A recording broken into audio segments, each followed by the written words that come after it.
दोस्तों इस वीडियो में आप में से बहुत सारे भाइयों के कमेंट का रिप्लाई देने वाला हूं, तो वीडियो को लास्ट तक जरूर देखें। चलिए इस वीडियो को हम कंटिन्यू करते हैं। यहां पर आप लोगों को आज का पहला कमेंट नजर आ रहा होगा।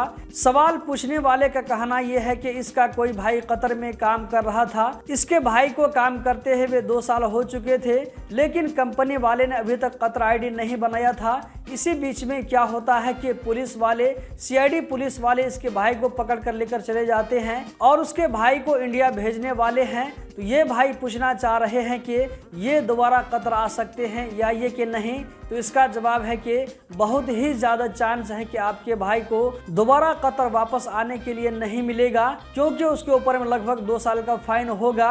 अगर आपका भाई घर जाने के टाइम में ये फाइन क्लियर कर देता है तो आने का चांस रहेगा। अगर फाइन क्लियर नहीं करता है तो बहुत ही ज़्यादा चांस है कि कतर आने का मौका नहीं मिलेगा। दोस्तों हम बढ़ते हैं अगले कमेंट की जानिब।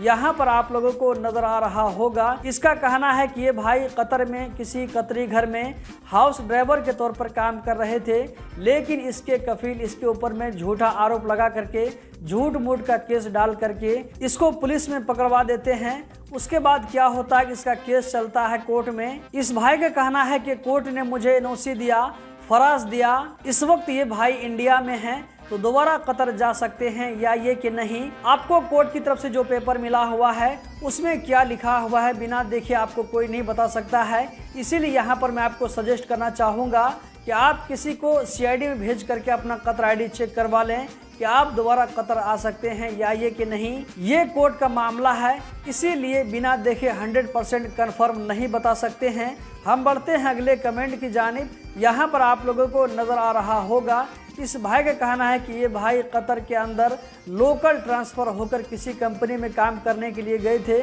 इस भाई को 5 साल हो चुके हैं उस कंपनी में काम करते हुए। अब ये भाई किसी दूसरी कंपनी में जाना चाहते हैं, तो एनओसी के बिना ऐसा हो सकता है या ये कि नहीं? बिल्कुल हो सकता है, कोई दिक्कत की बात नहीं है। आपका एग्रीमेंट जैसे ही एक्सपायर होने वाला होगा तो आप ऑनलाइन ट्रांसफर करने के लिए एप्लीकेशन डालिए। बहुत ज़्यादा चांस है कि आपका हो जाएगा। बस आप एग्रीमेंट के एक्सपायर होने का वेट कीजिए।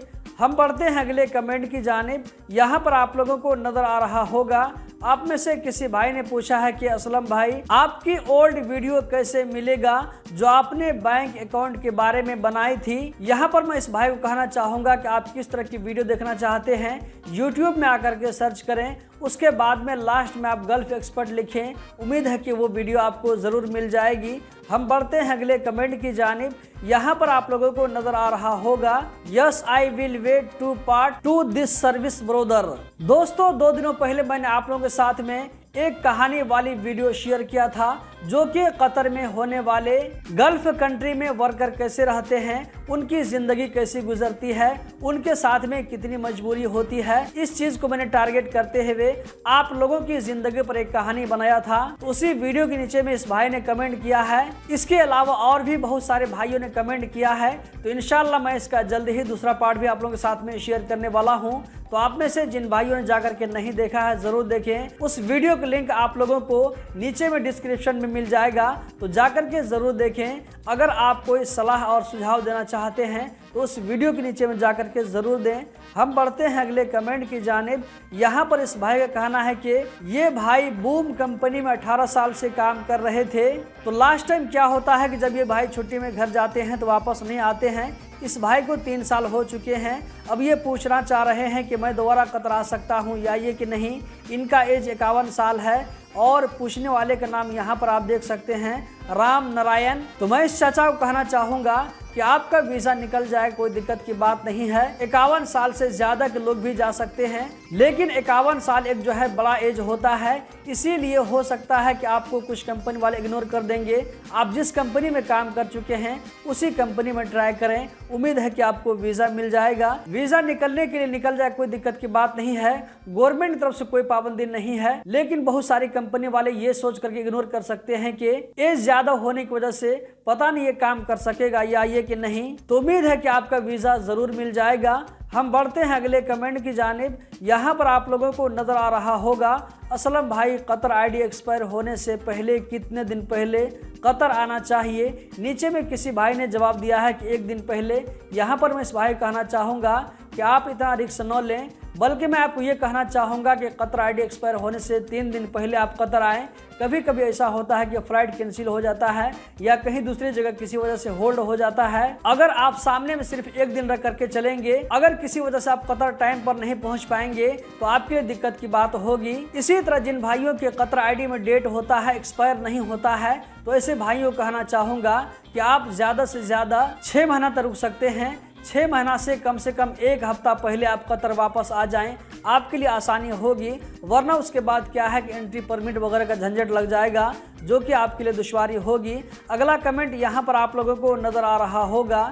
इस भाई का कहना है कि इस भाई को कतर में काम करते हुए 1 साल हो चुका है। अब ये भाई दूसरा आईडी नहीं लगवाना चाहते हैं, तो ये मुझसे पूछना चाह रहे हैं कंपनी वाले मुझको कब तक भेज देंगे। तो इसका जवाब है कि ये जवाब आपको कंपनी की तरफ से मिलेगा। आप कंपनी में रिजाइन दे करके देखिए, कंपनी वाले से बातचीत कीजिए और उनको कहिए कि मेरा इकामा न लगवाएं। वैसे मैं इस भाई को अपनी तरफ से एक सजेशन देना चाहूँगा, वो ये कि अभी कतर में बहुत मुश्किल से वीज़ा मिलता है। अगर आपका काम ठीक ठाक चल रहा है, सैलरी अगर मिल जाती है, देर सवेरे ही सही, लेकिन अगर सैलरी मिल जाती है तो काम करते रहें। आपको नया वीज़ा कतर में बहुत मुश्किल से मिलेगा, या ऐसा भी हो सकता है कि न मिले। तो यहाँ पर आप ज़रूर ध्यान दें। आज का लास्ट सवाल यहाँ पर आप लोगों को नज़र आ रहा होगा। इस भाई का पूछना यह है कि इसका बड़ा भाई कतर में किसी कंपनी में पहले काम कर रहा था, हो सकता है किसी वजह से कैंसिल आ गया हो, अब उसी कंपनी में फिर से वीज़ा निकला है। तो ये भाई पूछना चाह रहे हैं कि इसको कतर जाने के लिए श्रम का काम करवाना पड़ेगा या ये कि नहीं, या वैसे ही जा सकते हैं। तो यहाँ पर मैं इस भाई को कहना चाहूँगा कि श्रम का काम करवाना ज़रूरी है। अगर आप कतर के अंदर में मौजूद हैं तो आप आसानी से करवा सकते हैं, या अगर आप कतर में नहीं हैं तो किसी ट्रैवल एजेंसी वाले से बात करें, वो आपको आइडिया दे सकते हैं कि इसका प्रोसेस कैसे कंप्लीट करना है। दोस्तों, इस वीडियो में इतना ही। कतर के बारे में हर तरह की छोटी और बड़ी खबर से बाखबर रहने के लिए, हर तरह के अपडेट के बारे में जानकारी रखने के लिए हमारे साथ में जुड़े रहें। बहुत बहुत शुक्रिया।